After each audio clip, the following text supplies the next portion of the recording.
భగవద్గీత ఎక్కడైతే ముగుస్తుందో అక్కడ నుండి భాగవతం ప్రారంభమవుతుందన్నమాట. శ్రీకృష్ణ భగవానుడు భగవద్గీతలో చరమ శ్లోకం ఏమిటంటే, సర్వధర్మాన్ పరిత్యజ్య మామేకం శరణం వ్రజ అహం త్వాం సర్వపాపేభ్యో మోక్షయిష్యామి మా శుచః అని చెప్తున్నాడు కదా. కాబట్టి భగవంతుడికి శరణాగతి పొందడంతో భగవద్గీత ముగుస్తుంది. శరణాగతి పొందిన వారు చేసే కార్యాలు ఎలా ఉంటాయో చూపించేదే భాగవతం.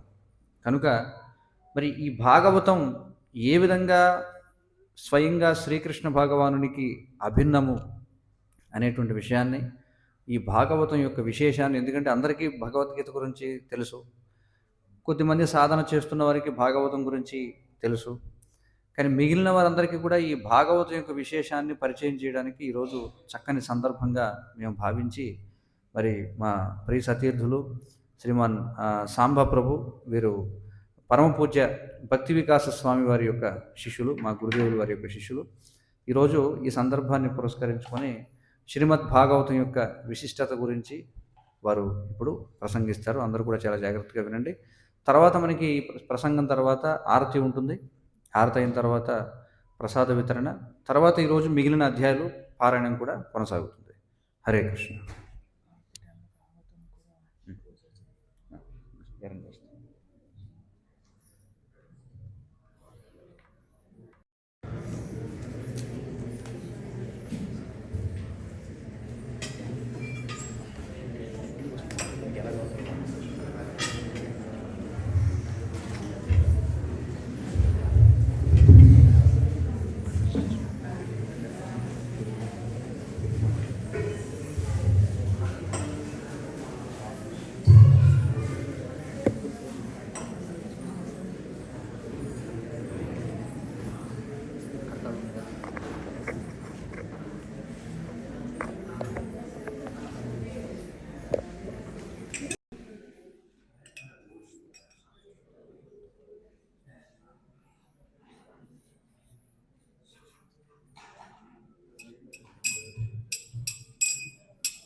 जय राधा माधव कुंज बिहारी,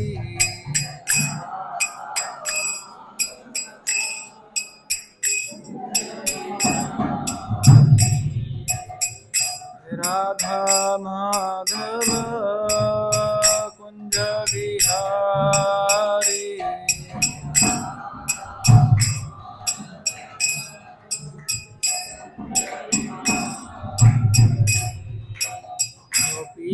जनवल्लभ गिरिवरधारी, गोपी जनवल्लभ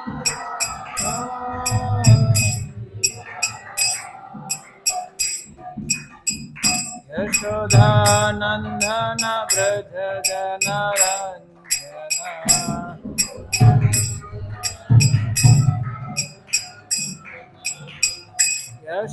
Yashodanandan Vraj जनरंजना,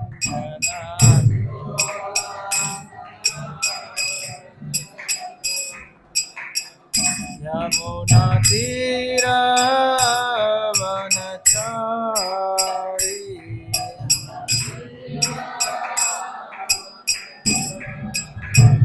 Yamuna तीरवनचारी,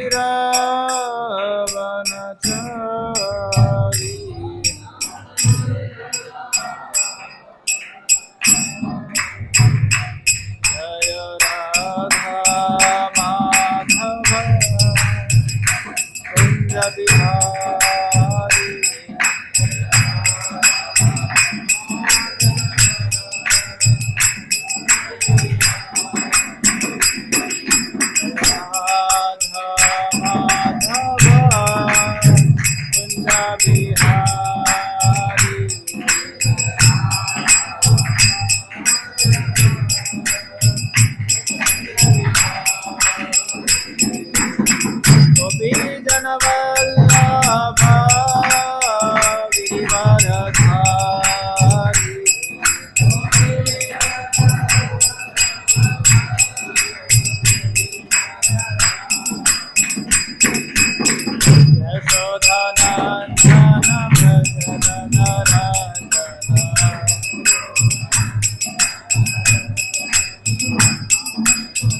यशोदनन्दन व्रजजनरञ्जन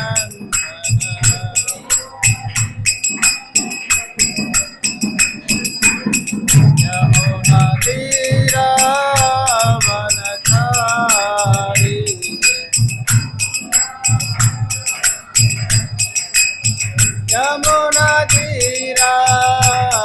यमुनातीरावनचारी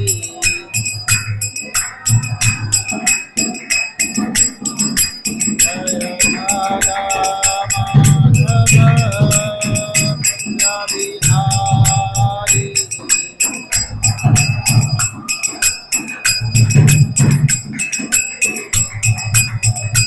Hare Krishna, Krishna Krishna, Hare Hare, Hare Rama,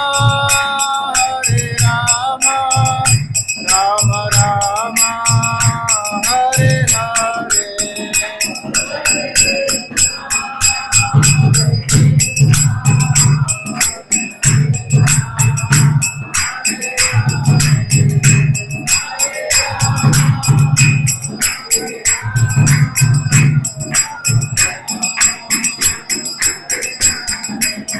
Hare Krishna, Krishna Krishna, Hare Hare, Hare Rama, Rama Rama, Hare Hare.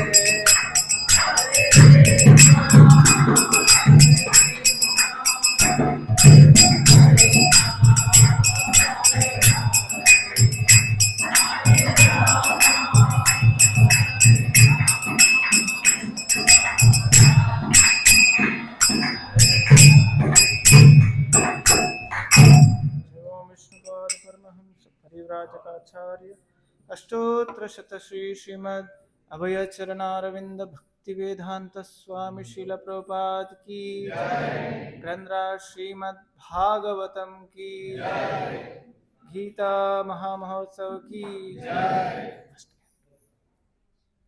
हरे कृष्ण అందరూ నేను చెప్పినట్టుగా చెప్పండి. ఓం నమో భగవతే వాసుదేవాయ.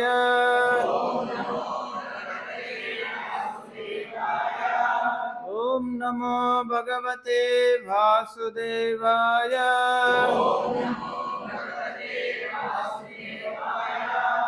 ఓం నమో భగవతే వాసుదేవాయ.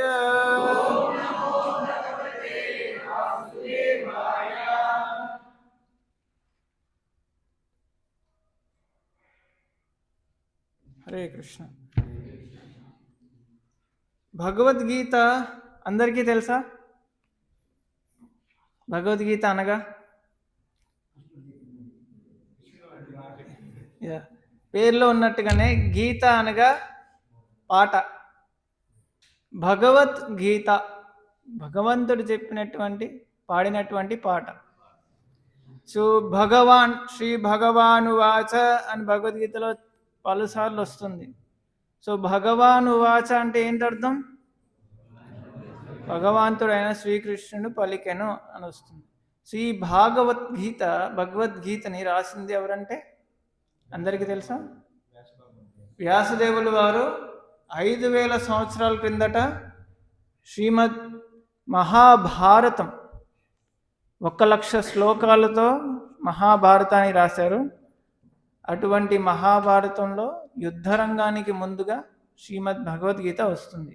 భగవద్గీత 700 శ్లోకాలు, 18 అధ్యాయాలు. శ్రీమద్ భాగవతం అర్జునుడి వారి యొక్క మనవడు పరీక్షితుడికి 7 రోజుల్లో మరణం అని శాపం మూలంగా 7 రోజుల్లో మరణం వస్తుందని తెలుసుకొని వెంటనే మనిషి యొక్క జీవితంలో తెలుసుకోవలసిన విషయాలు ఏంటి, మనిషి జీవితాంతంలో ఏమి చేయాల్సినటి కార్యం ఏంటి అనగా సుఖదేవ్ గోస్వామి వేదవ్యాసుడి వారి యొక్క కుమారుణ్ణి అడుగుతాడనమాట. శ్రీమద్ భాగవతం రావటానికి గల ముఖ్య కారణం కలి యొక్క ప్రభావంలో ప్రజలందరూ బాధపడేది చూసి కృష్ణుడే స్వయంగా గ్రంథావతారం ధర్మ జ్ఞానాదులతో పాటు సూర్యుడి తేజస్సుతో ప్రకాశవంతమై వెలుస్తాడనమాట కలియుగంలో. ఈ శ్రీమద్ భాగవతం కలియుగంలో ఉన్నటువంటి ప్రజలందరికీ, భౌతిక ప్రపంచంలో చిక్కుకుపోయినటువంటి వారందరికీనూ కష్టాల నుంచి విముక్తిని ఇవ్వటానికి కృష్ణుడే స్వయంగా ఉద్ధవుడికి ఈ విధంగా ఉపదేశిస్తాడనమాట. కలియుగంలో ప్రజలందరూ కష్టాలతో ఉంటారు, వారికి ఎటువంటి మోక్ష ప్రాప్తి అని ఉద్ధవుడు కృష్ణుని అడగగా కృష్ణుడే స్వయంగా చెప్తాడనమాట. కృష్ణ స్వధామ పగతే ధర్మ జ్ఞానాదిభి సహ కలో నష్ట దృశామేష పురాణర్క అనుదోదిత. కలియుగంలో ఉన్నటువంటి కష్టకరమైన లోకం, భగవద్గీతలో మనం చదువుకున్నాం, ఇదేం లోకం? దుఃఖాలయం, అశాశ్వతం, దుఃఖాలతో నిండినటువంటిది. దుఃఖాలయం అన్నాక ఎటువంటి ప్రయత్నంగా అప్రయత్నంగా దుఃఖాలు మనవి ముంచుతున్నాయి అన్నమాట. మళ్ళీ మళ్ళీ సాగరంలో ముంచుతున్నాయి. ఇటువంటి దుఃఖకరమైన జగత్తు నుంచి ఆనందదాయకమైన శాశ్వతమైన జగత్తు వైకుంఠానికి వెళ్ళటానికి ఎవరు అర్హులు? భగవద్భక్తులు. సో అటువంటి అర్హత కలిగిన వాళ్ళందరూ మనుషులు అన్నమాట. ఈ మనిషి శరీరం మనకి దొరకడానికి ముఖ్య కారణం కష్టాలన్నిటికీ పరిష్కారం ఏంటి అని వెతకడం, ఆ పరిష్కారం వైపు ప్రయాణించడం. ఏ విధంగా అయితే మనకి జబ్బు వచ్చింది, లేదంటే ఒక జ్వరం వచ్చినప్పుడు, లేదా ఇంట్లో వాళ్ళు ఎవరైనా వాళ్ళు కష్టాలతో బాధపడుతున్నప్పుడు వెంటనే ఏం ఐడియా వస్తుంది? డాక్టర్ దగ్గరికి వెళ్ళాలని ఉంటుంది. అప్రయత్నంగా అయినా ప్రయత్నంగా అయినా అందరూ చేసేది ముఖ్యంగా ఈ సమస్య నుంచి బయట ఎలా పడాలి, డాక్టర్ దగ్గరికి వెళ్తే సమస్య పరిష్కారం దొరుకుతుంది. అదే మిగతా జీవరాశుల్లో ఆయంటి విచక్షణ లేదనమాట. ఏదైనా ఒక సమస్య వచ్చిందంటే అలా అనుభవిస్తూనే ఉంటాయి. డాక్టర్ దగ్గరికి వెళ్ళాలి, దీనికి పరిష్కారం వెతకాలనే జ్ఞానం మిగతా జీవరాశుల్లో లేదు. భగవంతుని యొక్క కీర్తిని, యశస్సుని మర్చిపోవటం చేతనే మనకి సమస్యలన్నిటికీ మూల కారణం. ఏ విధంగా అయితే డాక్టర్ దగ్గరికి వెళ్తే ట్రీట్మెంట్ రోగానికి ఇస్తాడో, సిమ్టమ్స్ అన్నాక ఇప్పుడు జ్వరం వచ్చినప్పుడు ఒళ్ళు కాలుతూ ఉంటుంది. సో ఒళ్ళు కాలుతూ ఉంది, ఒళ్ళు ఒక టెంపరేచర్ తగ్గించడానికి చన్నీళ్ళతో స్నానం చేస్తే ఏమవుతుంది? ఇంకా జ్వరం పెరుగుతుంది. సో అక్కడ కారణం ఏంటి? రోగానికి కారణం ఏదో క్రిమి. ఆ క్రిమిని నశింపజేయడానికి ట్యాబ్లెట్ తీసుకోవడం వల్ల రోగం నయమవుతుంది. ఇప్పుడు ఈ భవౌషధం, శ్రీమద్ భాగవతం అనేది భవౌషధం. భవసాగరంలో మనం కష్టపడుతున్నాం. ఈ యొక్క విరుగుడు ఏమన్నాక భవౌషధం శ్రీమద్ భాగవతం అన్నమాట. భాగవతంలో ఏముంటుంది? తద్వాగ్ విసర్గో జనతాగ విప్లవో యస్మిన్ ప్రతిశ్లోకం అవద్ధావతి నామాని అనంతస్య యశో అంకితాని యత్ శృణ్వంతి గాయంతి గృణంతి సాధవః. సాధువులు ప్రతి ఒక్కరూ భగవంతుని యొక్క యశస్సు కీర్తనల గురించి భాగవతం సంపూర్ణంగా ఉండటం చేత వీటిని పారాయణం చేయటం వల్ల, వినటం వలన హృదయంలో విప్లవాత్మకమైన మార్పు వస్తుంది అంటున్నారు. విప్లవాత్మకమైన మార్పు ఇది ఏ విధంగా చేకూరుతుందంటే, కృష్ణుడే స్వయంగా పరమాత్మగా హృదయంలో ఉండడం చేత శ్రద్ధాభక్తులతో ఎవరైతే భగవత్ కీర్తనను వింటారో, ప్రజలకి ప్రచారం చేస్తారో, వారికి ఆ యొక్క శుద్ధతని కృష్ణుడే స్వయంగా ప్రసాదిస్తాడనమాట. ఇక్కడ ఉదాహరణ అర్థం చేసుకోవడానికి, క్రిమినల్ యాక్టివిటీ వల్లనే మనం ఇక్కడ బాధపడుతున్నాం అంటున్నారు. మీన్స్ అది క్రిమినల్ యాక్టివిటీ, కృష్ణుని మర్చిపోవటం వల్ల. మళ్ళీ కృష్ణుని గుర్తు తెచ్చుకోవటం అనే యాక్టివిటీ ద్వారానే మళ్ళీ మనకి మన యొక్క స్థితి, ఉన్నత స్థితి చేకూరుతుందని అంటున్నారు. మరి ఈ ఇప్పుడున్న ప్రజెంట్ కల్ముషాల నుంచి బయటికి రావడానికి ప్రాయశ్చిత్తం ఏంటి? చేసినటువంటి అపరాధాలకి ప్రాయశ్చిత్తం ఏంటి అని అడగొచ్చు మీరు. ఇప్పుడు దొంగతనం చేసిన వ్యక్తికి ప్రాయశ్చిత్తంగా కారాగారంలో వేసి ఎంత దండనిచ్చినప్పటికీ బయటకు వచ్చిన తర్వాత మళ్ళీ అదే చేస్తాడనమాట. చిన్నపిల్లలు ఉన్నారు, వారికి ఒక్క నిమిషం ఒక చక్కెర కూర్చునేటటువంటి అది ఉండదన్నమాట. ఏదో ఒకటి చేస్తూనే ఉంటారు, అల్లరి చేస్తూనే ఉంటారు. అల్లరి చేసే వాళ్ళని, పిల్లల్ని తల్లిదండ్రులు ఇట్రా, ఇటు కూర్చో, ఇదేంటో చూడు, దీన్ని చక్కగా సక్రమంగా చేయంటే చక్కగా చేస్తారు. ఆ విధంగా పిల్లల్ని ఎంగేజ్ చేయటం వలన వాడి యొక్క చేసేటువంటి కంట్రోల్ చేయడం అనేది బుద్ధి యొక్క పని. బుద్ధి శక్తివంతుడిగా ఉండడం చేత మనసు కంట్రోల్గా ఉండగలదు. బుద్ధి అన్నాక రథ సారథి, సారథి శక్తివంతంగా లేకపోతే గుర్రాలు లాక్కెళ్ళిపోతాయి. గుర్రాన్ని కంట్రోల్ చేయగలిగే శక్తి సారథికి ఉండాలి. సో ఆ సారథి కన్నా ఆహారం వేరు, గుర్రాల కన్నా ఆహారం వేరు. ఈ విధంగా కృష్ణుడు మనకి వివరంగా చెప్పాడు. ఇంద్రియాలని అదుపు చేసేటువంటి మనస్సు బుద్ధి యొక్క ఆధీనంలో ఉండాలి. కానీ భౌతిక ప్రపంచంలో ఏ విధంగా ఉందంటే ప్రజెంట్ అహంకారం చేత, తప్పైన అహంకారం చేత బుద్ధి మనసు చేతిలో ఉందన్నమాట. గుర్రాల చేతిలో ఉన్న సారథిలాగా. అప్పుడు ప్యాసింజర్ పరిస్థితి ఏంటో ఆలోచించండి. గుర్రాలు ఎప్పుడు కూడా ఒక డైరెక్షన్లో వెళ్ళవు. ఒక గుర్రం ఇటు లాగితే ఇంకో గుర్రం ఇటు లాగుతుంది. అందుకే వాటి కళ్ళు కూడా నేరుగా కట్టేస్తారు. అవకాశం ఎవరు అటు ఇటు చూడటానికి, ముందు మాత్రమే కనబడుతుంది. అదే రకంగా వేదవ్యాసుల వారు శాస్త్రాలన్నింటిను ప్రజల యొక్క గుణాలు ఎన్నైతే 3 రకాలు, అదే రకంగా 3 రకాల వర్ణాలు ఉన్నటువంటి వారందరినీ ఆకర్షించడానికి పురాణాలు, ఉపనిషత్తులు, మహాభారతాన్ని రాసినప్పటికీ కూడా వారు సంతోషంగా లేరు. ఏంటి కారణం? వాళ్ళ డైరెక్షన్స్ ఉన్నాయి. ఇదైనా చేయొచ్చు, ఇదైనా చేయొచ్చు, ఇదైనా చేయొచ్చు. అప్పుడు గుర్రాలు ఎటెళ్తాయి? ఏది ఒకటి ఫాలో అవ్వాలన్నమాట. నియమాన్ని ఫాలో అవ్వకుండా, నియమాన్ని ఉల్లంఘించి తత్కారణం చేత అందరూ పాప కార్యాలు చేయడంలో నిమగ్నులు అవుతారు. అందుకే వేదవ్యాసుల వారు కృష్ణుని యొక్క భక్తి మార్గాన్ని ఇవ్వకపోవడం చేత నారదుడు చెప్తున్నారన్నమాట 5వ అధ్యాయంలో, భగవంతుని వారి యొక్క యశస్సు గురించి మళ్ళీ మళ్ళీ వర్ణించకపోవడం చేత అసంతృప్తిగా ఉన్నారని చెప్పేసి తిరుగుతున్నారు. ఏదైతే ధర్మ, అర్థ, కామ, మోక్షల గురించి అన్ని శాస్త్రాల్లోనూ పురాణాల్లో వర్ణించుందో అంతటి విధంగా భగవంతుని వారి యశస్సు గురించి అంకితం చేస్తూ ఒక శాస్త్రం కూడా రాయలేదు అని చెప్పగా వేదవ్యాసుల వారితో నారదులు వారు చెప్తున్నారు. ప్రజల యొక్క అఖిల బంధముక్తియే, బంధాల నుంచి విముక్తుల్ని చేయడానికి, ముక్తుల్ని చేయడానికి ఒక శాస్త్రాన్ని అంకితం చేయమని చెప్పక శ్రీమద్ భాగవతాన్ని రాస్తారన్నమాట. అఖిల బంధముక్తయే, అందరూ ఏ విధంగా బంధింపబడి ఉన్నారు? ఒక్కొక్కరికి ఒక్కొక్క సమస్య. ఇంద్రుడికి ఉండే సమస్యలు వేరు, బయట ప్యూన్ పనిచేసే వాళ్ళకి సమస్యలు వేరు, ఇటు పక్కన చూస్తే చిన్న పిల్లలకి సమస్యలు వేరు, పెద్దవాళ్ళకి సమస్యలు వేరు. కానీ అందరికీ ఉన్న సమస్య ఒకటే, మరణం. బ్రహ్మదేవుడికి కూడా మరణం ఉంది. ఆ బ్రహ్మ గోణాలోక పునరావర్తి నాదిన అన్ని లోకాలలో మరణం ఉంది. కానీ ఇక్కడ ఉన్న ప్రతి ఒక్కరిలో ఎవరికి మరణించాలనే కోరిక ఉంది? మరణించాలని కోరిక ఎవరికైనా ఉందా? అందరికీ దాహంగా ఉన్నప్పుడు దాహం తీర్చడానికి నీరున్నాయి. మనకి మరణించకూడదు అని కోరిక, కానీ ఇక్కడ అందరూ తప్పక మరణిస్తున్నామే.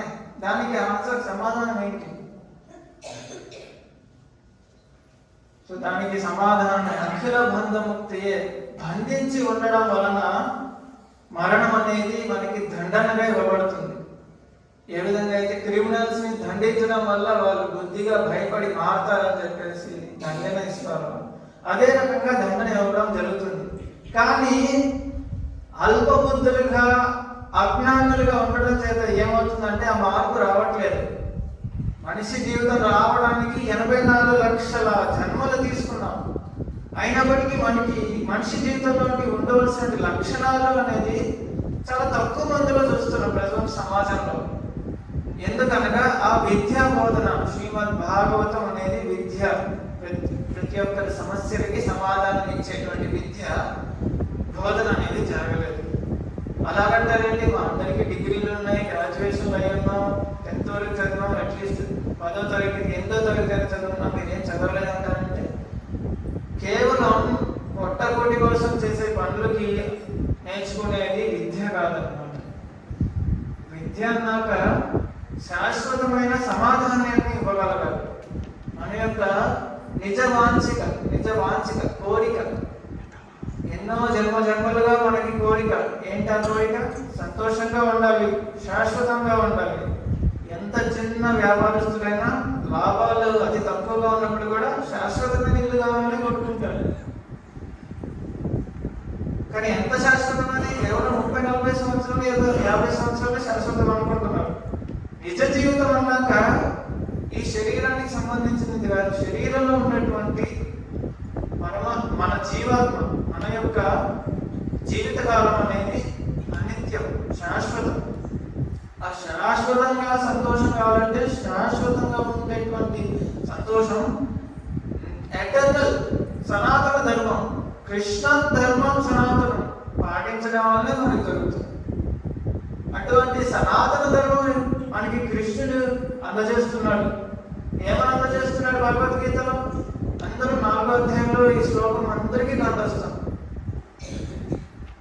పవిత్రాణాయ సాధూనాం వినాశాయ చ దుష్కృతాం ధర్మ సంస్థాపనార్థాయ సంభవామి యుగే యుగే. ప్రతి యుగంలో ధర్మం స్థాపించడానికి, పవిత్రులైన సాధువుల్ని రక్షించడానికి, దుష్కృతుల్ని వినాశనం చేయడానికి మళ్ళీ నేను యుగే సంభవామి యుగే అవతరిస్తాను అని చెప్తున్నారు. సో ఇటువంటి అవతారం కృష్ణుడు ఎందుకు తీసుకుంటున్నాడంటే ధర్మం స్థాపించడానికి. ఎటువంటి ధర్మం స్థాపించడానికి? సర్వధర్మాన్ పరిత్యజ్య మామేకం శరణం వ్రజ అహం త్వాం సర్వపాపేభ్యో మోక్షయిష్యామి శుచః. మోక్షం ప్రదానం చేయడానికి నా యొక్క శరణ వేడుకోండి అనే ధర్మం స్థాపించారు కృష్ణుడు. భగవద్గీత యొక్క చరమ శ్లోకం అన్నమాట. ఈ యొక్క కృష్ణుని శరణాగతి పొందడానికి ఎటువంటి కార్యక్రమాలు చేయాలి, ఏ విధంగా కృష్ణుని శరణాగతి మనం పొందగలం అనేది శ్రీమద్ భగవద్గీతలో మనకి కేవలం ఒక ఉపదేశంగానే ఉండిపోయింది. అటువంటి ఉపదేశాలను అనుసరించడానికి మనకి భగవద్భక్తులు, భాగవతులు, నారద ముని వారు, వేదవ్యాసుల వారు, పాండవులు, పరీక్షిత్ మహారాజు, తర్వాత ప్రహ్లాదు మహారాజు, కుంతి మహారాణి, ద్రౌపదీదేవి తదుపరి భక్తుల యొక్క జీవన విధానం, తమ భక్తి యొక్క సేవ ఏ విధంగా ఉంది, కృష్ణుని వారిని ఎటువంటి పరిస్థితిలో కూడా వెనకాడకుండా భీష్మదేవుల వారు బాణాల సయ్య మీద ఉండినప్పటికీ కూడా విష్ణు సహస్రనామాన్ని ఉచ్చరించారు. సో అంతటి విష్ణు సహస్రనామం మహాభారతం నుంచి ప్రతి ఒక్కరూ వినున్నాం. కనీసం ఒకసారి 2 సార్లు విన్నాం. కొంతమంది దాన్ని కంఠస్థం చేస్తున్న వాళ్ళు కూడా ఉన్నారు. సో ఇటువంటి భగవంతుని వారి యశస్సుని వర్ణించడానికి ఎలాంటి క్లిష్ట పరిస్థితి కూడా అది ఆటంకంగానే ఉండాలన్నమాట భగవద్భక్తులకి. సో ఇటువంటి భక్తియుత సేవలో నిమగ్నమై ఉన్న పాండవులు అట్టి కష్టాలు పడ్డారు. మేము కూడా అలాంటి కష్టాలు పడతాం కాబట్టి నేను భక్తి చేయమంటారా? నారదుల వారు పాండవుల యొక్క భక్తి సేవని చూసి ఆశ్చర్యపోతారు. ఎంతటి ఆశ్చర్యం చూడండి. రాజులుగా ఉండవలసిన పాండవులు మీ భక్తులు అవ్వడం చేతన బహిష్కరించబడి అరణ్యవాసం చేయబడి అజ్ఞాతవాసాలు చేస్తున్నారు. ఒక భవంతిలో వాళ్ళని నిర్బంధించి తగలబెట్టడానికి కూడా ప్రయత్నాలు జరిగినాయి. వాళ్ళ యొక్క భార్యని అవమానం చేయడానికి ప్రయత్నం జరిగింది. సో ఇంతటి కష్టాలు జరిగినప్పటికీ వారు నిన్ను రాజసూయ యజ్ఞంలో కూర్చోబెట్టి ఇంతటి ఘనత మీకు భగవంతుని మీ యొక్క యశస్సుని యావత్ ప్రపంచానికి చాటి చెప్తున్నారనే ఏముంది మీ యొక్క భక్తి సేవలు అంతటి ఆకర్షణీయమని నారదుల వారే ఆకర్షితులవుతున్నారు అన్నమాట, ఆశ్చర్యపడుతున్నారు. అటువంటి భగవంతుని యొక్క భక్తి గురించి భాగవతంలో వస్తుంది. ఇంకా చెప్పాలంటే శ్రీమద్ భాగవతంలో భగవంతుని వారి యొక్క అన్ని అవతారాల విషయం ఉంటుంది. మనకి ఎన్ని అవతారాలు తెలుసండి? 10 అవతారాలు అందరికీ తెలుసు. దశావతారాలు అందరికీ తెలుసు కదా. మోహిని అవతారం దశావతారాలు వస్తుందా? ఋషభదేవ అవతారం, కపిలముని అవతారం, నరనారాయణుడు. బద్రికాశ్రమం అందరూ వెళ్తారు నరనారాయణని దర్శించడానికి. సో ఈ అవతారాలన్నీ భాగవతంలో వర్ణన వస్తుంది. కలియుగంలో గ్రంథావతారం శ్రీమద్ భాగవతం మనం చెప్పుకున్న వారములో కృష్ణుడే స్వయంగా సూర్యుడిలాగా వెలుస్తున్నాడు. శ్రీమద్ భాగవతం రాసింది వేదవ్యాసులు వారు. ఎలాంటి పరిస్థితుల్లో రాశారు, ఎందుకు రాశారు అనేది కూడా మనం కొంచెం డిస్కస్ చేస్తున్నాం. అన్ని శాస్త్రాలు ఇచ్చి వారు అసంతృప్తిలో ఉన్నప్పుడు నారదులు వారుతారు. వారి యొక్క గురువు గారి నారదుల వారి ఆజ్ఞ మీదుగా శ్రీమద్ భాగవతాన్ని రాస్తారనమాట. అక్కడ నారదుల వారు ఏమని చెప్తారంటే, మిగతా అన్ని శాస్త్రాలు ధర్మార్థ కామ మోక్ష గురించి ఇవ్వడం వల్ల ప్రజలకి ఒక నేరుగా వెళ్ళే ప్రయాణం లేదు, డీవియేషన్స్ డిస్ట్రాక్షన్స్ ఎక్కువగా ఉండటం చేత ఫాలో అవ్వడం అని చెప్పి యశస్సును వర్ణిస్తూ భాగవతాన్ని రాస్తారనమాట. భాగవతంలో కంప్లీట్ గా కృష్ణుని వారి యొక్క ఎన్ని అవతారాలు ఉన్నాయో ఆ అవతారాల్లో వారు చేసినటువంటి లీలలు, వారి ఈ లీలలు చేయడానికి గల కారణం ఏమంటే, ముఖ్యమైన కారణం తన భక్తుల్ని ప్రీతి చేయడానికి కోసమే కృష్ణుడు అవతరించింది. నరసింహావతారం అంతటి అద్భుతమైన నరసింహావతారం లక్ష్మీదేవికి చూడటానికి కూడా ఆశ్చర్యంగా ఉందన్నమాట. అంతటి అద్భుతమైన నరసింహావతారం ఎవరి కోసం? భక్త ప్రహ్లాదుడి కోసం. ప్రహ్లాద మహారాజు వారు 5వ ఏటనే ఉన్నప్పుడు తండ్రి అసురుడు భగవంతుని యొక్క నామస్మరణ చేయండి, భగవంతుని యొక్క యశస్సు గురించి వర్ణిస్తూ ఉండగా శిక్షిస్తూ ఉంటాడు. విషాన్ని కూడా తాగమంటాడు హిరణ్యకశిపుడు. అలాంటి పరిస్థితుల్లో కూడా ఎటువంటి సంకోచం లేకుండా కృష్ణుని యొక్క భక్తియుత సేవలో నిమగ్నుడై ఉంటాడు ప్రహ్లాదుడు. అటువంటి ప్రహ్లాద మహారాజు గురించి తెలుసుకోవడం వలన భగవంతుని వారి యొక్క వైభవం చూడండి. హిరణ్యకశిపు 60,000 సంవత్సరాలు మరణం రాకూడదని తపస్సు చేస్తాడు. 60,000 సంవత్సరాల తపస్సు బ్రహ్మదేవుడిని ప్రీత్యర్థం కోసం చేసినప్పటికీ బ్రహ్మదేవుడు నాకే మరణం ఉంది, నేను ఎలాగా ఈ వరాన్ని ప్రదానం చేయగలనగా 21 రోజులు అడుగుతాడనమాట. నాకు ఈ విధంగా మరణం రాకూడదు, బయట నుంచి రాకూడదు, ఇంటిలో నుంచి రాకూడదు, ఆకాశంలో నుంచి రాకూడదు, నేల మీద నుంచి రాకూడదు, ఒక జీవరాశి నుంచి రాకూడదు, ఒక మనిషి నుంచి రాకూడదు, మృగం నుంచి రాకూడదు, రాత్రి పగలు రాకూడదు అని చెప్పేసి బుద్ధినంతా వాడి, ఇంతటి బుద్ధివంతుడు అయ్యా నీవు, నీకన్నా బుద్ధివంతుడు కృష్ణుడు అని చెప్పి హిరణ్యకశిపు అడిగినటువంటి వరాన్ని తదాస్తు అని చెప్పి బ్రహ్మదేవుడు ప్రసాదిస్తాడు. అంతటి బుద్ధివంతుడైన హిరణ్యకశిపు 60,000 సంవత్సరాలు తపస్సు చేసిన తర్వాత కూడా తన యొక్క కోరికను నెరవేర్చుకోలేకపోతాడు. ఏమని? మరణాన్ని జయించడానికి సాధ్యం కాలేదు. సో ఇంత పెద్ద కోరిక కోరుకొని దానికి తదాస్తి ఇచ్చింది ఎవరు? బ్రహ్మదేవుడు. ఆ బ్రహ్మదేవుడి యొక్క వరం కృష్ణుడికి, నరసింహస్వామికి చెప్పినటువంటి వరం మొత్తం అలాగే పాటించాడు. పైన కాదు, కింద కాదు, మడిలో కూర్చోబెట్టుకున్నాడు.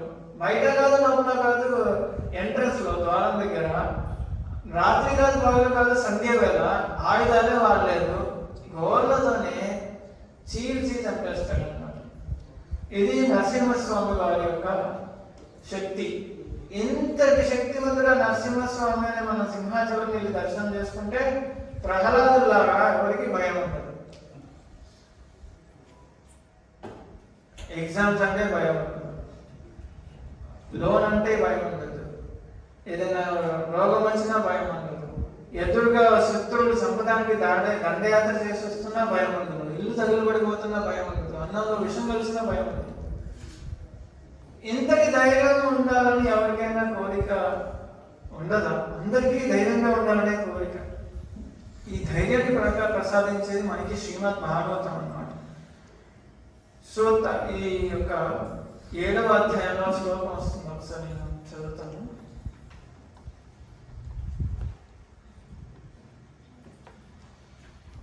శ్రీమద్ భాగవతం భగవంతుని యొక్క భక్తిని ప్రసాదించేస్తుంది అన్నమాట.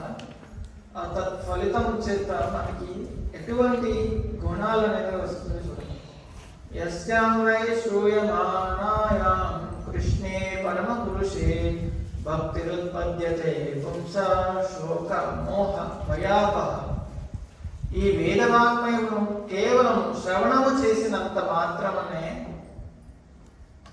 శోక మోహ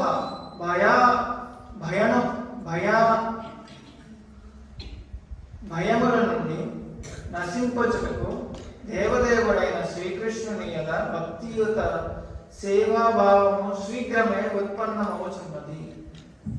వేదవాంగ్మయుని శ్రీమద్ భాగవతం కేవలం శ్రవణం చేసినందునే భగవంతుని యొక్క భక్తి అనేది ఉత్పత్తమవుతుంది. తద్వారా ఏంటి మనకి ఇస్తున్నటువంటి అభయాస్తం, శోకం పోతుంది. వాళ్ళ దగ్గర ఉంది, నా దగ్గర లేదు, నాకు ఆనందంగా ఉండాలని దుఃఖమే వస్తుంది, ఇంతటి కష్టం నా వల్ల తట్టుకోవడం అవ్వదు, శోకం పోతుంది. మోహం, ప్రతి ఒక్క కార్యక్రమానికి నేనే అవసరం, నా కుటుంబంలో నేను లేనంటే కుటుంబమే జరగదు, దేశంలో నేను లేనంటే దేశానికి రక్షణ అంతా ఎవరిస్తారు? ఇలాంటివంటి మోహ. 50 సంవత్సరాల క్రితం నేను పుట్టలేదు, 30 సంవత్సరాల క్రితం నేను పుట్టలేదు, దేశం అంతా నడుస్తూనే ఉంది. నా కుటుంబంలో నేను వచ్చింది కొన్ని సంవత్సరాల క్రితమే, తరతరాలుగా ఈ సంప్రదాయం నడుస్తూనే ఉంది. కుటుంబం యొక్క పూర్వులు, సమాజం మొత్తం అంతా నడుస్తూనే ఉంది. ఇటువంటి మోహం అనేది పోతుంది. యాక్చువల్గా చెప్పాలంటే ఇక్కడ జ్ఞానం ఎవరి దగ్గర అయితే ఉంటుందో వారికి ఎటువంటి భయం ఉండదు. జ్ఞానం అన్నాక మనకి సూర్యుడి వెలుగుతో కంపేర్ చేశారు. ఇక్కడ సూర్యుడి వెలుగు ఉన్నప్పుడు ఆ వెలుగులో ఏదైనా మనం ఒక విషయం చూస్తున్నాం, ఈ దారిలో కింద పడింది నైట్, రాత్రి కూడా దారాన్ని చూసామంటే ఏమనుకుంటాం? కొంతమంది పాము అనుకుంటారు, కొంతమంది ఏదో తేలు అనుకుంటారు, కొంతమంది ఏదో యమపాసం అనుకుని భయపడే వాళ్ళు చాలా మంది ఉన్నారు. ఎందుకు అలా భయపడుతున్నారు? అక్కడ కారణం ఏంటి? అజ్ఞానం అన్నాక అక్కడ అంధకారం అనే కారణం చేత తాడు చూసుకొని భయపడుతున్నాం. ఎప్పుడైతే సూర్యుడి వెలుగు వస్తుందో ఆ సూర్యుడి వెలుగులో ఇది తాడు అని తెలుస్తుంది. నిజంగా భయపడవలసినటువంటిది ఏంటైతే పాము ఉందో అది పాము అని తెలుస్తుంది. నిజంగా మనం భయపడవలసింది ఏమనగా ఈ యొక్క మనుష్య సమాజంలో మనుష్య శరీరం ఏదైతే ఉందో దీనిని కోల్పోయే ముందు భగవంతుని యొక్క భక్తి మనలో మళ్ళీ అది మేల్కొని కలపలేదంటే దానికి భయపడాలి. భగవంతుని యొక్క భక్తి ఇది అది ఏదేదో చెప్తున్నారు, మాకు అర్థం కావట్లేదు. అర్థమయ్యే భాషలో చెప్పాలంటే ప్రభావం ద్వారా ఒక ఉదాహరణ ఇస్తారు. ఒక వ్యక్తి చిన్న పిల్లోడు ఒక సంతలో తప్పిపోయాడు అనమాట తన తల్లిదండ్రుల దగ్గర నుంచి. సంతలో తప్పిపోయినటువంటి పిల్లోడు తల్లిదండ్రులను వెతుకుతాడు, దొరకలేదు. అటువంటి పరిస్థితిలో తల్లిదండ్రుల దగ్గర ఉన్నప్పుడు ఆహారం తీసుకోవడానికి, పాదుగా రక్షించుకోవడానికి, ఉండడానికి ఇల్లు అవన్నీ తల్లిదండ్రుల దగ్గర నుంచి చేరుతాయి. తల్లిదండ్రుల నుంచి దూరమైన పిల్లవాడికి ఎవరైనా ఇవ్వాలి, లేదంటే సొంతగా కష్టపడి అన్నిటిని అనుభవిస్తూ బాధలన్నింటినీ అనుభవిస్తూ కష్టపడుతూ ఉంటారు. అటువంటి పరిస్థితిలో ఎవరైనా ఒకళ్ళు ఆ సంతలో ఉన్నటువంటి వాళ్ళు, పిల్లవాడికి తెలిసిన వాళ్ళు, తండ్రికి తెలిసిన వాళ్ళు పిల్లవాడిని కనుక్కొని నువ్వు ఈ తల్లిదండ్రుల నుంచి తప్పిపోయావు అన్న విషయం గుర్తు చేసి తీసుకెళ్తున్నారంటే పిల్లవాడికి ఎంత ధైర్యంగా ఉంటుంది. నేను కొంతసేపట్లో నా తల్లిదండ్రులను చేరుకోబోతున్నాను, వాళ్ళు నన్ను నిశ్చింతగా చూసుకుంటారు, సంతోషంగా చూసుకుంటారనే ధైర్యం. ఇదే ఇటుపక్కన అటుపక్కన చూడండి, తల్లిదండ్రులు పిల్లల్ని కోల్పోయిన తర్వాత ఎంత బాధగా ఉంటారు. అలాంటి బాధ దుఃఖంలో ఉన్నటువంటి తల్లిదండ్రుల దగ్గరికి మళ్ళీ తన పిల్లల్ని తీసుకొచ్చిన వాళ్ళ పట్ల ఎంతటి అభిప్రాయం ఉంటుందో మీరు చూడండి. ఇక్కడ శ్రీమద్ భాగవతం కృష్ణుడి వారి అవతారం కలియుగంలో ఉన్న ప్రజలకి పద్మపురాణంలో భాగవతం యొక్క వర్ణన ఇలా ఉంది చూడండి. చదువుతున్నాను కదండి. పాదౌ యదియో ప్రథమం ద్వితీయో తృతీయం నూర్యో కటితౌ యత్ గురునావిస్తర పంచమ ఏవ షష్ఠ భుజాంతరం గౌర్యుగలం తథాన్యో కంఠస్థు రాజ నవమో యదిక్యో ముఖారవిందం దశమ ప్రఫుల్లం ఏకాదశో యస్య లలాటపటం శిరోపిత ద్వాదశ ఏవ భవతి తమాదిదేవం కరుణానిధానం తమాలవర్ణం చుకితావతారం అపార సంసార సముద్ర సేతు భజామహే భాగవత స్వరూపం. భాగవతంలో 12 స్కందాలను చెప్పుకున్నాం కదండి. 12 స్కందాలు కూడా అక్కడ ఫోటోలో చూడొచ్చు నేను. ప్రథమ స్కందం, ద్వితీయ స్కందం వారి యొక్క పాదాలు, చరణాలు, పాద చరణాలు. మూడవది, నాలుగవది తొడలు, ఐదవది నాభి, 5. 6వ స్కందం ఛాతి, 7వ స్కందం, 8వ స్కందం భుజాలు, 9వ స్కందం కంఠం, 10వ స్కందం ముఖారంగం, 11వ స్కందం నదులు, 12వ స్కందం శిరస్సు. ఈ విధంగా 12 స్కందాలు 12 అంగాలతో పోల్చబడింది. తమాల వృక్ష ఛాయతో అందరి క్షేమం కోసం ఈ లోకంలో అవతరించే కరుణాసాగరుడైన ఆ భగవానునికి ప్రణమిల్లుతున్నాను. అగాధమైన ఈ భౌతిక సాగరాన్ని దాటడానికి ఆయన ఒక వారధిగా ఆరాధిస్తున్నాను. ఆయన స్వస్వరూపంగానే శ్రీమద్ భాగవతం వెలిసింది. శ్రీ భవసాగరాన్ని దాటడానికి శ్రీమద్ భాగవతం అనేది వారధిగా అవతరించిందనమాట. మనం కృష్ణుడి నుంచి దూరం అయిపోయి ఉన్నాం. పలు కారణాలు, కామక్రోధ మద మాత్సర్యాలతో బాధింపబడుతున్నాం. వీటన్నిటికీ కారణం ఏంటి? తప్పైన అహంకారం. నేను అందరికీ భోక్తని, నేనే అన్ని అనుభవించేవాడిని అనేది తప్పైన అహంకారం. నిజమైన అహంకారం ఏంటంటే నేను కృష్ణుని యొక్క దాసుడిని. కృష్ణునికి సేవ చేయడం అనేది మనది శాశ్వతమైన సేవ. శాశ్వతమైన సేవ, శాశ్వతమైన సేవకుడు సంతోషంగా చేస్తారు. ఎగ్జాంపుల్ మీకు ప్రభుత్వ ఉదాహరణ, చేప నీళ్ళల్లో ఆనందంగా ఉంటుంది, న్యాచురల్ దానికి. అదే చేపని నీళ్ళ నుంచి బయటకు తీసి పలు రకాలైనటువంటి ఆనందింపజేసి అని మోహజలం ఆనందింపజేయడం. నీళ్ళలో నుంచి తీసిన చేపకి ఏంటంటే ఆనందం, మళ్ళీ నీళ్ళలోకి వెళ్ళటమే. వేరే ఏ విషయాలు ఇచ్చినా కానీ ఆనందమే తీసుకురాదు.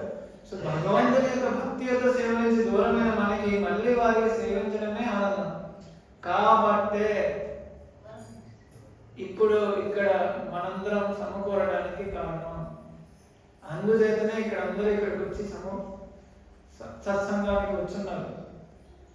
సో భగవంతుని యొక్క భక్తి యొక్క సేవ అందరి హృదయంలోనే ఉంది. మరణం వచ్చే లోపల మళ్ళీ ఈ భక్తి యొక్క సేవని మళ్ళీ మనం నిద్ర లేపాలి, మేల్కొనేటట్టు చేయాలన్నమాట. అది ఏ విధంగా చేయగలం అనేది ఇక్కడ మనకి యస్యామై సూయమానానం కృష్ణే పరమ పురుషే అంటే కృష్ణుని యొక్క కీర్తనలు వినడం ద్వారా మనకి మోహం, బాధ, భయం, శోకం 3 విషయాలు పోవడం లేదా మన హృదయం మళ్ళీ శుద్ధమవడం లేదా కృష్ణుని గురించి మనం నిజమైన సేవకులం అనే ఒక సంబంధాన్ని మళ్ళీ మనం ఏర్పడగలం. ఇటువంటి అవకాశం మనకి ఇందాక చెప్పినటువంటి ఉదాహరణలో ఒక వ్యక్తి ఎవరైతే తప్పిపోయినటువంటి పిల్లవాడిని తల్లిదండ్రుల దగ్గరికి తీసుకురావడానికి సహాయం చేస్తారో అది శ్రీమద్ భాగవతం అన్నమాట. ఇక్కడ శ్రీమద్ భాగవతంలో కృష్ణుడి గురించిన వర్ణన అంతా ఉంది. కృష్ణుడు ఏ లోకంలో, వైకుంఠ లోకంలో తన భక్తులతో ఏ రకంగా లీలలు చేస్తున్నాడని 10వ స్కందంలో మనకు చూస్తే తెలుస్తుంది. గోపబాలులతో పాటు వనభోజనం చేస్తున్నారు నిత్యం. అటువంటి వనభోజనం చేయడానికి ఎన్నో జన్మల పుణ్యం అనేది కావాలని సుఖదేవ గోస్వామి చెప్తున్నాడు. ఆ జన్మల యొక్క పుణ్యాన్ని మనం సేకరించాలన్నా, మళ్ళీ కృష్ణుడి యొక్క సామర్థ్యంలో ఆనందంగా సంతోషంగా ఉండాలన్నా దానికి మనకి కావాల్సినది ఏమనగా భగవంతుని వారి యొక్క లీలలు, భగవంతుని వారి యొక్క జన్మము దివ్యమని తెలుసుకోవడం మాత్రమే. ఏ విధంగా తప్పిపోయినటువంటి వ్యక్తి మీ తల్లిదండ్రులు ఇక్కడ ఉంటారు, ఈ ఊర్లో ఈ గ్రామంలో వాళ్ళు చేరుకోవాలంటే ఈ విధంగా వెళ్ళాలని విన్న వెంటనే అది పాటించాలంటే అందుకు చేరుకోగలరు. అదే రకంగా భాగవతంలో ఉన్నటువంటి ఉపదేశాలన్నింటినీ, భగవంతుని వారికి యశస్సున్నింటినీ మనం అంగీకరించడం వలన మనం భగవద్ధామానికి వెళ్ళగలమని కృష్ణుడు వారు నిర్దేశించి చెప్తున్నారు. జన్మ కర్మ చ మే దివ్యం ఏవం యో వేది తత్వతః త్యక్వా దేహ పునర్జన్మ నైతి మామేతి సోర్జునః. జన్మ కర్మలు దివ్యమని తెలుసుకోవడం చేతనే మరొక జన్మ ఉండదు, పునర్జన్మ నైతి మామేతి, నా దగ్గరికి నా చెంతకి వస్తారని కృష్ణుడు చెప్తున్నాడు అన్నమాట. ఇంతటి సదవకాశాన్ని మనందరికీ అర్థమయ్యే భాషలో భాగవతాన్ని ప్రభుపాదుల వారు అనువదించున్నారు ఆంగ్లానికి. ఆంగ్లంలో సంస్కృతం నుంచి ఆంగ్లం నుంచి ఇప్పుడు తమిళ, తెలుగు, లోకల్ లాంగ్వేజ్ లో అందరికీ అవైలబుల్ గా ఉన్నాయన్నమాట. శ్రీమద్ భాగవతం ఇప్పుడు మనకి ఆచార్యుల యొక్క భాష్యం యొక్క సార సంగ్రహమే ప్రభుపాదుల వారు మనకి 14,000 పేజెస్ లో ఇచ్చారు అనమాట. 14,000 పేజెస్ 18 పుస్తకాల సంపుటాలుగా విభజన చేసి ఇక్కడ అలంకరింపబడ్డాయి. మొదటి స్కందం నుంచి 18 బుక్స్, 12 స్కందాలు అన్నమాట. దశమ స్కందంలో 4 భాగాలు ఉన్నాయి.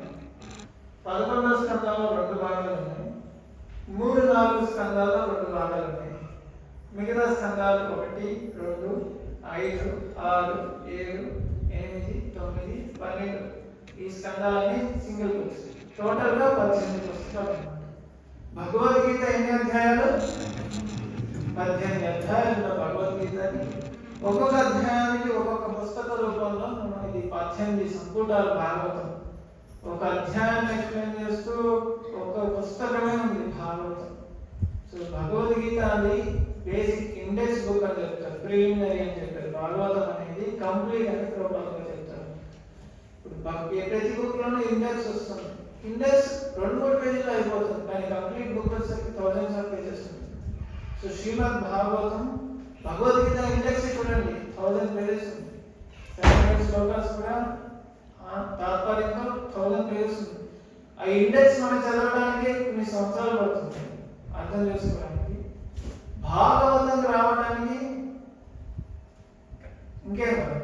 కానీ ఇక్కడ ప్రహ్లాద వారు ఏం చెప్తున్నారు? కౌమారమాచరే ప్రాజ్ఞో ధర్మాన్ భాగవతామిహ దుర్లభం మానుషం జన్మ తదపి అద్భుతం. కౌమారం అన్నాక 5వ ఏట వచ్చిందంటే భాగవతాన్ని పాటించాలంటున్నారు. భగవద్గీత చదవడానికి 10 సంవత్సరాలు అయినప్పుడు భాగవతం రావడానికి కౌమారం అంటున్నారే. దీని అర్థం మన అందరం లేదండి. నాకు వృద్ధాప్యం వచ్చినప్పుడు నేను రిటైర్మెంట్ ఎప్పుడు తీసుకుంటానడానికి అవకాశం లేదు. ఆల్రెడీ మనం లేదు. ఇప్పుడు 50 సంవత్సరాలు నాకు ఉన్నాయంటే 40 సంవత్సరాలు లేదు. 15 సంవత్సరాలు నాకు ఉన్నాయంటే 10 సంవత్సరాలు లేదు. ఇక్కడ 5 సంవత్సరాల పిల్లలు ఎవరు?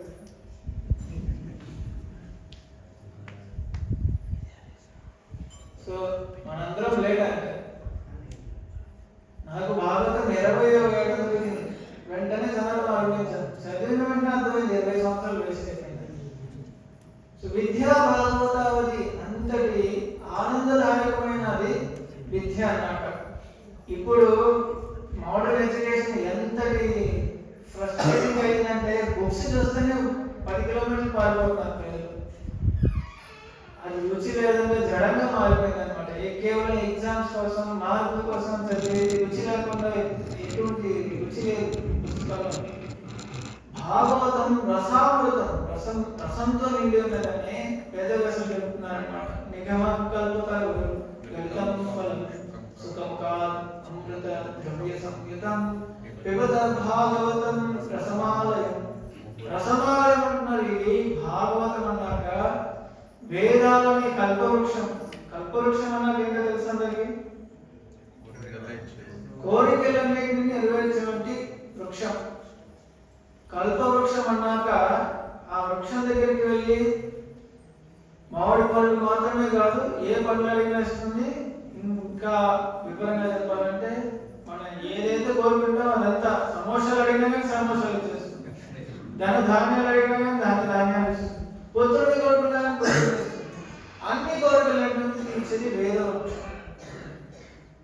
పుత్రుడి పొందాలంటే ఈ విధంగా చేయండి, పితృడిని తృప్తి చేయాలంటే ఈ విధంగా చేయండి, ప్రజలకి దానం చేయడం వల్ల, యజ్ఞాలు చేయడం వల్ల పితృదేవతలు సంతోషపడతారని చెప్పి రకరకాల మెథడ్స్ ఉన్నాయి.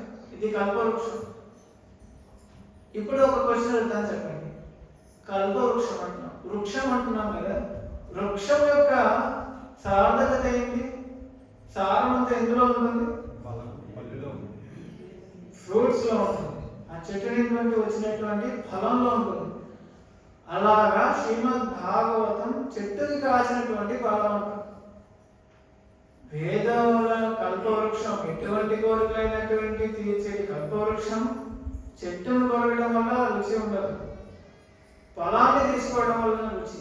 ఆ ఫలం శ్రీమద్ భాగవతం. ఈ శ్రీమద్ భాగవతం చెట్టు కాసిన ఫలమైనప్పటికీ సుఖదేవ గోస్వామి చెప్పడం వల్ల చిలకు కొరికినటువంటి మామిడి పండు ఎంత రుచిగా ఉంటుందో ఆ విధంగా ఇంకా రుచి కలిగింది. అందరూ తాగండి తాగండి అని సుఖదేవ గోస్వామి చెప్పిన భాగవతాన్ని తాగడం గదవస్తు చెప్తున్నారు. ఓ స్వామి ఇంత పరవశంలో తాగండి, ఫలాన్ని ఎలా తాగుతారు? ఓకే, ఏదో పరవశం చెప్పారు కాదండి. ఇక్కడ ఫలంలో మనం అనుకున్నట్టు దానికి ఒక టెంక్, దానికి ఒక స్కిన్ అవన్నీ తీసి తినాలి, నవ్వలాలి అలా ఏం లేదు. రసం ఫలితంగా ఉంది, రస రూపంలో ఉంది. రసం అంతా ఏమి వదలడం లేదు, ఎక్కడెక్కడ తాగడం. అంతటి మధురంగా ఉంది శ్రీమద్ భాగవతం. వేరే శాస్త్రం ఎందుకు? భగవతత్వ విజ్ఞానం, భగవంతుని పట్ల కంప్లీట్ నాలెడ్జ్ మనకి భాగవతం నుంచి వస్తుంది. వేరే శాస్త్రాలు అవసరం లేదని వేదవ్యాసులు చెప్తున్నారు. ధర్మ ప్రోజిత కైతవత్ర పరమో నిర్మత్సరాం సతాం వేద్యం వాస్తవమత్ర వస్తు శివదం తాపత్రయోర్మూలనం. శ్రీమద్భాగవతే మహామునికృతే కిం వా పరైరీశ్వర సాధ్యో హృద్యవరుధ్యతే యత్ర కృతిభిః శుశ్రూషుభిః తక్షణాత్.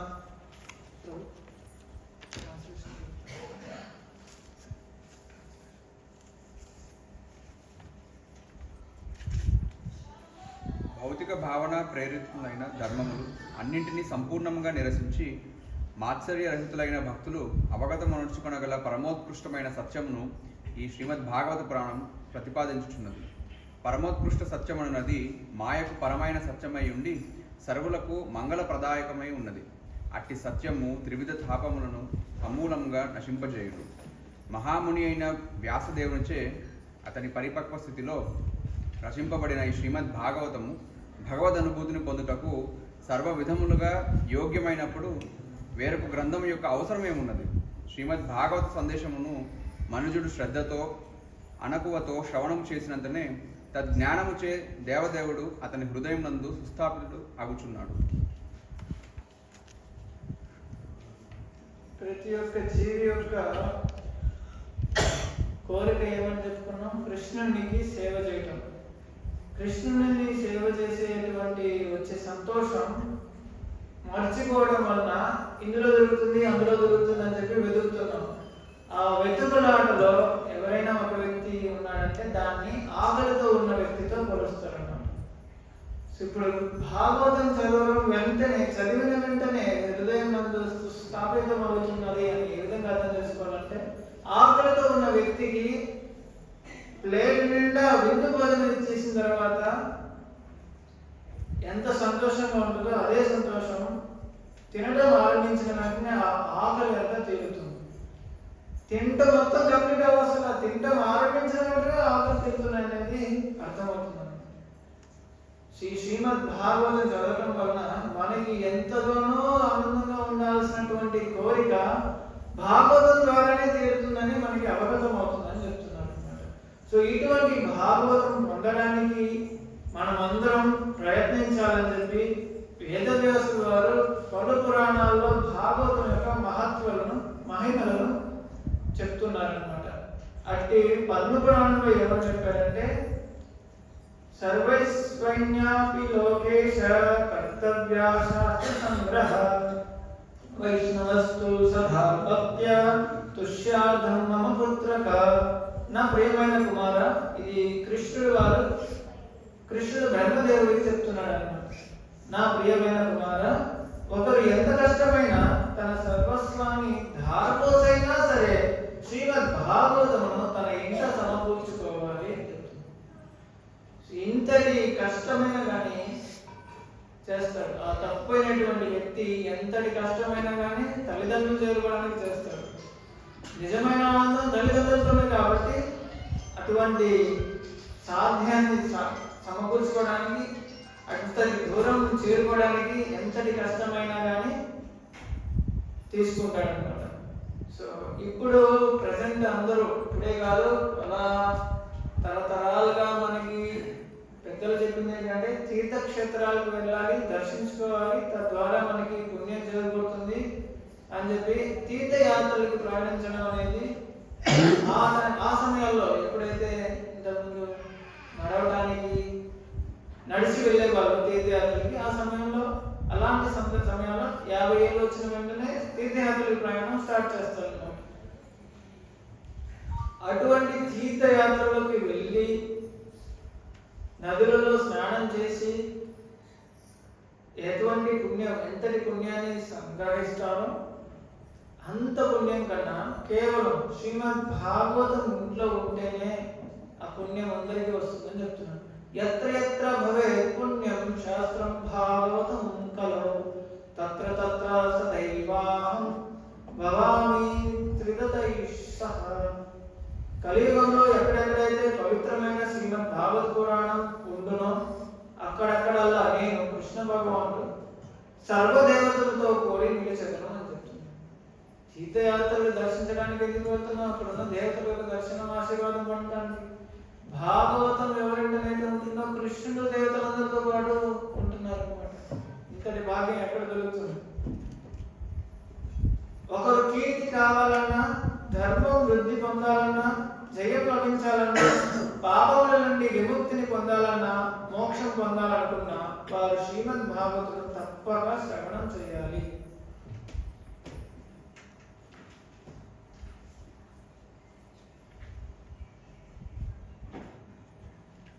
ఇది వినండి అందరూ ఒకరికి భయపడతారు. ఎవరికి?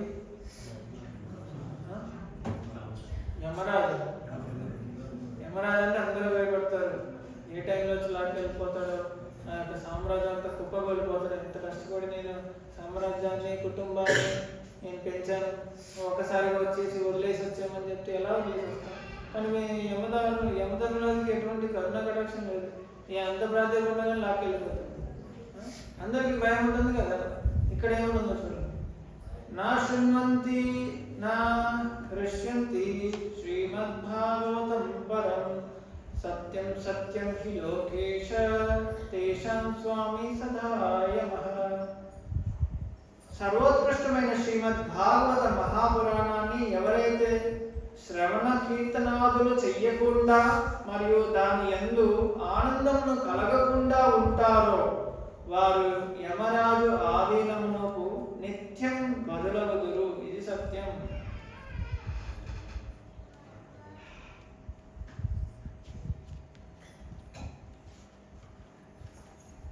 యుద్ధానికి భయపెట్టేస్తున్నారు అంటున్నారా? కానీ ఇక్కడ చూడండి, కృష్ణుడికి ఎంత ప్రేమ అండి భాగవతం చదవటం. వస్త్రాలంకరణై పుష్పై ధూపదీపార్హతకై వశీకృతో వ్యాహం త్రైశ్చ సత్రియా సత్పతిర్యత. గ్రహమునందు నా శ్రీకృష్ణుని విగ్రహములకు కేవలం వస్త్రాభరణము, పుష్పములు మరియు ధూపదీపములు మాత్రమే సమర్పించడం కాకుండా ఎవరైతే నిత్యం శ్రీమద్ భాగవతమును శ్రవణం మరియు పఠనం చేయుదురో వారికి నేను ఏ విధంగానైతే సద్గుణవతి అయిన భార్యకు భర్త వశమైనట్టుగా నేను వారికి సులభముగా వశమగుతును. కృష్ణుని వశం చేసుకోవాలంటే నిత్యం భాగవతం శ్రవణం చేయాలి. సో భాగవతం నిత్యం శ్రవణం చేయాలంటే ఏం చేయాలి? ఫస్ట్ భాగవతం ఇంట్లో ఉండాలి. ఎవరింట్లో భాగవతం లేదు, చేతులంటే 18 పుస్తకాలు ఎవరింట్లో లేవు. సో భాగవతం చదవడానికి అవకాశం లేదంటే యమపాసం ఖచ్చితంగా వస్తుంది. యమపాసం నుంచి విముక్తి, యమధర్మరాజు నుంచి భయం లేకుండా ధైర్యంగా మన సామ్రాజ్యాన్ని, సంతోషమైన సామ్రాజ్యాన్ని పెంచాలంటే వైకుంఠ లోకానికి వెళ్ళాల్సిందే. అక్కడ యమధర్మరాజుకి అర్హత లేదు. సో సో అటువంటి వైకుంఠం భాగవతం ఎక్కడుందో అదే వైకుంఠం. కృష్ణుడే స్వయంగా అక్కడ ఉన్నాడనమాట.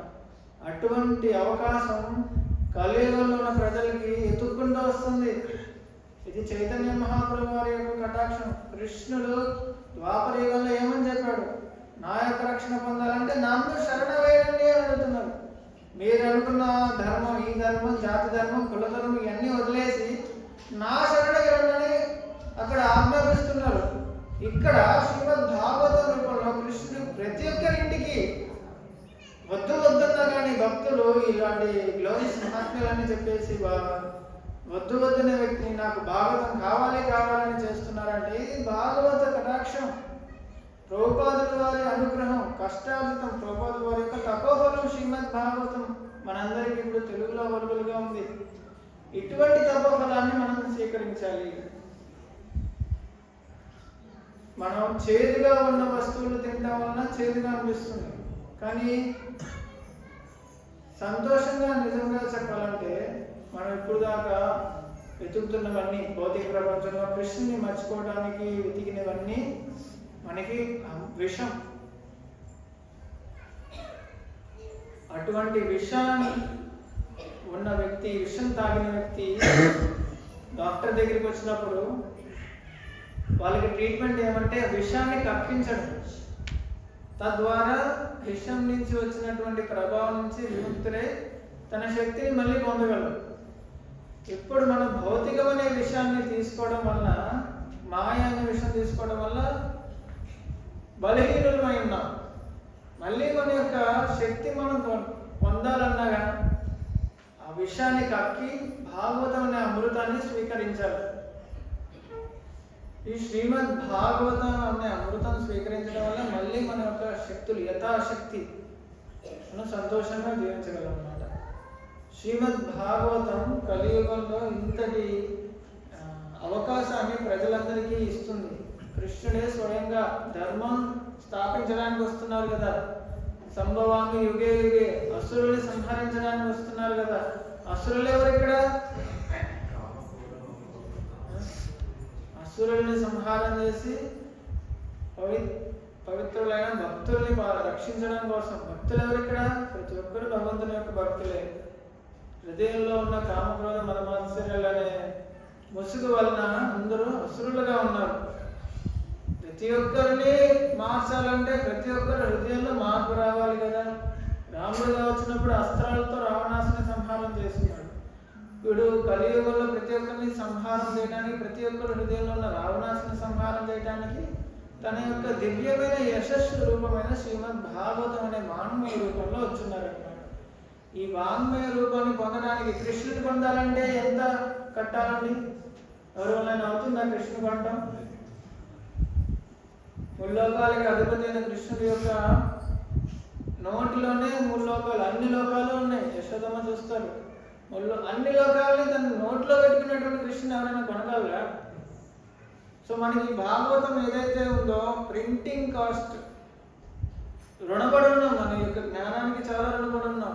కేవలం భాగవతం తీసుకోవడానికి ఆ శ్రద్ధావంతులు ఈ ప్రింటింగ్ చేయడానికి, పుస్తకానికి అయిన పేపర్ యొక్క రుణాన్ని మాత్రమే తీర్చుకుంటున్నాం. ప్రతిరోజు సూర్యుడి యొక్క వెలుగును వాడుతున్నాం, గాలిని పీల్చుకుంటున్నాం, నీరు తాగుతున్నాం, దేవతల యొక్క ఆశీర్వాదం, వర్షాల యొక్క ప్రభావాన్ని మనం ఫలితాలను అనుభవిస్తున్నాం, ధాన్యాలు తీసుకుంటున్నాం, పంటలు పెంచుతున్నాం.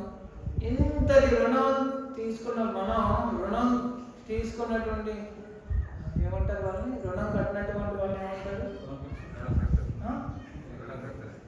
వాళ్ళు సంతోషంగా ఉండగలరా? రుణం కట్టకుండా సంతోషంగా ఉండగలమా? సో ఓకే, సంతోషంగా ఉన్నామని మనం ఊహించుకున్నా కానీ గవర్నమెంట్ వదులుతుందా వాళ్ళని? సో యమధర్మరాజు గొడవలు, ప్రకృతి వైపరీత్యాల వల్ల అందరూ కష్టపడుతున్నారు. చూడండి, కృష్ణుడు ఇచ్చినటువంటి గోదావరి నీళ్ళని కృష్ణుడి సేవ కోసం వాడాలి. కృష్ణుడి సేవ ఏంటి? యజ్ఞంగా కృష్ణుడి కోసం అర్పించాలి మన కష్టార్జితం మొత్తాన్ని. తద్వారా మనకి కృష్ణునికి రుణపడి ఉన్న రుణాన్ని తీర్చుకోగలం. లేదంటే ప్రకృతి వైపరీత్యాల వల్ల అందరూ బాధపడుతున్నారు. లాస్ట్ ఇయర్ ఏం జరిగిందో అందరం చూసాం. కృష్ణా నది పొంగి ఎన్ని నగరాలు కొట్టిపోయినాయో మనం చూసాం. ఇటువంటి బాధాలోకం నుంచి బయటపడాలన్నా, విముక్తులు అవ్వాలన్నా ఏంటి మనకి? భవసాగరాన్ని దాటినటువంటి భారతి శ్రీమద్ భాగవతాన్ని ఎక్కాలి, భాగవతాన్ని మనం స్వీకరించాలన్నమాట. సో ఎవరెవరు ఇక్కడ ఈరోజు విచ్చేస్తున్నారో వారందరూ మీరు శ్రీమద్ భాగవతం, కృష్ణుడే స్వయంగా ఉన్నాడు మీ ముందు. శ్రీమద్ భాగవతాన్ని ఇంటికి తీసుకువెళ్ళటం వలన కలిపురుషుడు యొక్క ప్రభావం ఉండదు. కలిపురుషుడు యొక్క ప్రభావం అంటే గొడవలు, కొట్లాట్లు. ఇటువంటి గొడవలు, కొట్లాట్లు లేకుండా ఉండాలి, సంతోషంగా ఉండాలనుకునే ప్రతి ఒక్కరూ మీరు శ్రీమద్ భాగవతాన్ని ఇంటికి తీసుకువెళ్ళండి. శ్రీమద్ భాగవతం చదవడం వలన ఆయుర ఆరోగ్యాలు పెరుగుతాయి. ఎవరైతే ప్రతినిత్యం భాగవతం చదువుతూ ఉంటారో వారి యొక్క ఆయుష్ సూర్యుడి యొక్క ఉదయం అస్తమం తీసుకోలేదన్నమాట. ఎవరైతే భాగవతం చదవరో వారి యొక్క ఆయుష్ సూర్యుడి యొక్క ఉదయం అస్తమం అంటే ఒక రోజు కాలం పోయింది. కానీ భాగవతం చదవటం వల్ల వారి ఆయుష్ సూర్యుడి యొక్క ఉదయం అస్తమం ఏది తీయలేదు. సో మన యొక్క ఆయుష్ పెరగాలన్నా, సంతోషంగా ఉండాలన్నా మనందరికీ మార్గదర్శకం ఎవరండి? శ్రీమద్ భాగవతం. ఇటువంటి శ్రీమద్ భాగవతం మనకి సంస్కృతంలో నుంచి తెలుగు భాషలో పాటించిన శిలా ప్రభుత్వాల వరకు మనం ఎంతో రుణపడి ఉన్నాం. ఆ రుణ మనం తీర్చుకోవాలన్నా శ్రీమద్ భాగవతం మనం పొందాల్సిందే. మొత్తం ఈ 18 సంపుటాలు ఎంత? 7,500 రూపాయలు మాత్రమే. 7,500 రూపాయలు ప్రతి ఇంటికి. 7,500 రూపాయలు లేవు అంటానికి ఏ ఇల్లు లేదండి ఈ కాలంలో. మీరే చూడండి, ప్రతి ఇంట్లోనూ ఇన్ఫాక్ట్ చెప్పాలంటే ప్రతి ఒక్క తలకి ఒక మొబైల్ ఫోన్ వచ్చేసింది. ఎన్ని తలలు ఉన్నాయి అన్ని మొబైల్ ఫోన్స్ ఉన్నాయా లేదా? ఒకసారి పర్చేసే కదా అనుకుంటే కాదండి, వీటికి నెల నెల రీఛార్జ్ చేయాలి. 300, 400 రీఛార్జ్ ఉంటుంది నెల నెల. ఎన్ని ఫోన్లు ఉన్నాయి అన్నిటికీ రీఛార్జ్ చేయాలి. అవి ఎంత ఖర్చు అవుతుంది చూడండి. జీవితంలో ప్రతి ఒక్కరూ ఒక్కసారి మాత్రమే భాగవతం కొనగలరు.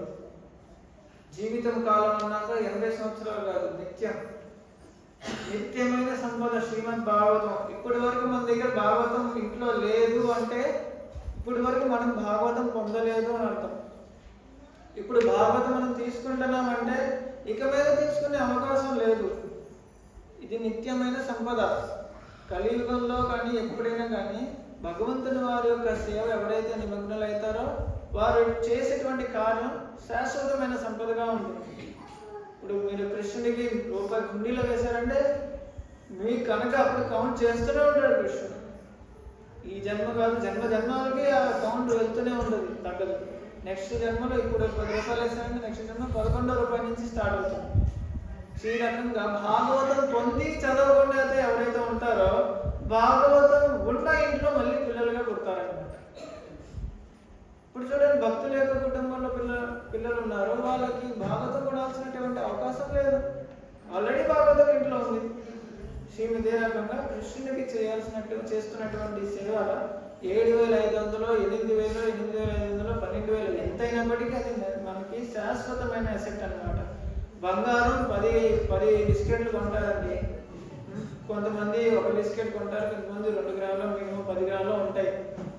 10 గ్రాములు ఉన్న వ్యక్తులు 10 గ్రాములు రోజు వేసుకోరు.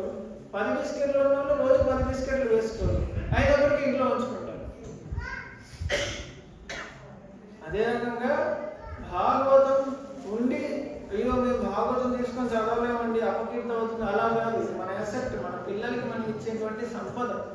ఈ విధంగా మనం భాగవతాన్ని ఇంటికి తీసుకురావాలన్నమాట. ఎప్పుడైతే సూర్యుడి వెలుగు వచ్చిందో అప్పుడు చిన్న చిన్న టార్చ్ లైట్లు అవసరం లేదు, దారం తెలుసుకోవడానికి. శ్రీమద్ భాగవతం రావడం వల్ల మన యొక్క అన్ని భయాల నుంచి విముక్తి జరుగుతుంది అన్నమాట. హరే కృష్ణ హరే కృష్ణ కృష్ణ కృష్ణ హరే హరే హరే రామ హరే రామ రామ రామ హరే హరే. భారతే మానవ జన్మ ప్రాప్య భాగవతం నాయః సూతం పాప పరితనాయ ఆత్మగతః విషయకృతః. ఎవరైతే భారత భూమిలో జన్మించి శ్రీమద్ భాగవతము కలిగి ఉంటారో వాళ్ళు ఆత్మహత్య చేసుకున్నట్లు లెక్క. స్కంద పురాణం వైష్ణవ కాండ. సో ఇంతటి భాగ్యం భారతీయులకి. ఇది భాగ్యమయ్యా, పద్మనాభుని మరి శ్రీ భాగ్యమయ్యా. ఇంతటి భాగ్యం భారతీయులకి మనకి ఉంది. ఎన్నో కోట్ల జన్మల యొక్క పుణ్యఫలం. ఆ పుణ్యఫలం యొక్క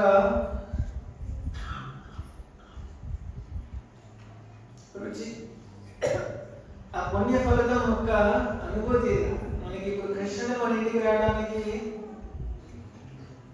ఎవరు చేసుకొని ఉంటారు ఈ పుణ్యం? దుర్యోధన ఎంత ప్లాన్ చేస్తాడు. విందు భోజనం ఏర్పాటు చేసి కృష్ణ ఇంటికి రా, విందు భోజనం. కృష్ణుడు విదురుడి దగ్గరికే వెళ్తాడు. కృష్ణుడు ఇంటికి వస్తున్నాడంటే భక్తుల దగ్గరికే వెళ్తాడు కృష్ణుడు. అంతటి భక్తులు. భాగవతం ఉన్న ఇంట్లోనే వాళ్ళు నేను వైష్ణవుని అని చెప్పుకోగలరు.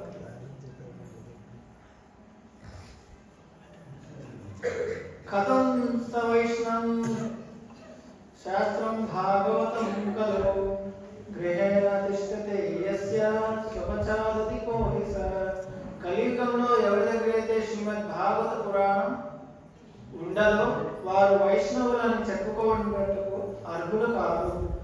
మరియు వారు సునక మాంసమును భుజించు వారు కన్నను అధమమైన వారు.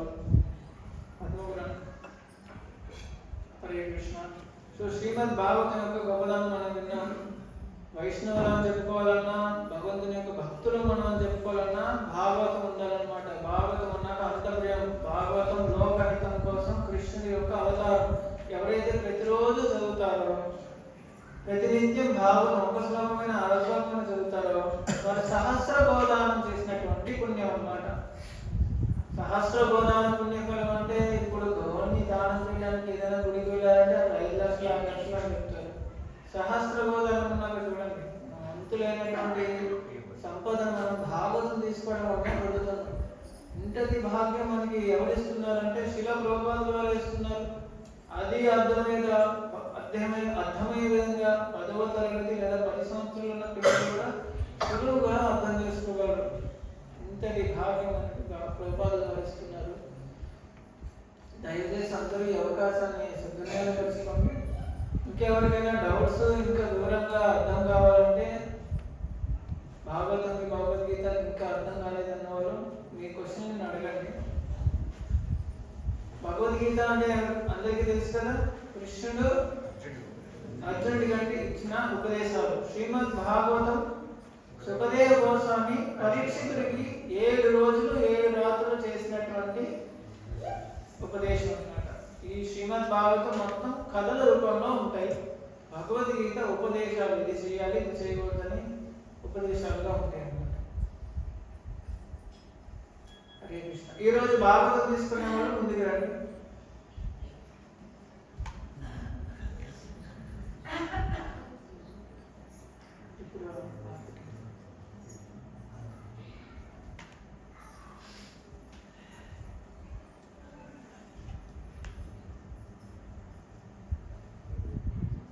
ఎవరికైనా ప్రశ్నలు ఉన్నాయా?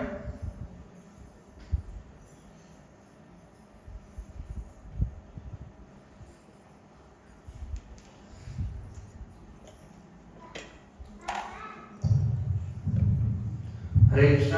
మరి ఈరోజు అందరూ భాగవతం యొక్క మహాత్మ్యం గురించి విన్నారు కదా. ఎవరైనా తీసుకోవాలనుకుంటే ఈరోజు భగవద్గీత పారాయణ కూడా మనం చేస్తున్నాం. తీసుకోవచ్చు. ఒకవేళ మొత్తం ధనం ఒకే రోజు మేము చెల్లించగా అనుకున్న వాళ్ళు కూడా మేము ప్రత్యేక అవకాశం ఇస్తాం. ఇప్పటికే కొంతమంది తీసుకున్నారు కూడా. విధంగా వాళ్ళు చాలా ఆనందంగా వారి గృహానికి మేము వెళ్ళి భాగవతాన్ని చక్కగా ప్రతిష్ఠించి అక్కడ చక్కగా ఆరతి కీర్తన అలాగే భాగవతం గురించి కొద్దిసేపు మరి ప్రవచనం కూడా ఇచ్చి చక్కగా భాగవతాన్ని వాళ్ళ ఇంట్లో మేము ప్రతిష్టాపన చేస్తున్నాం.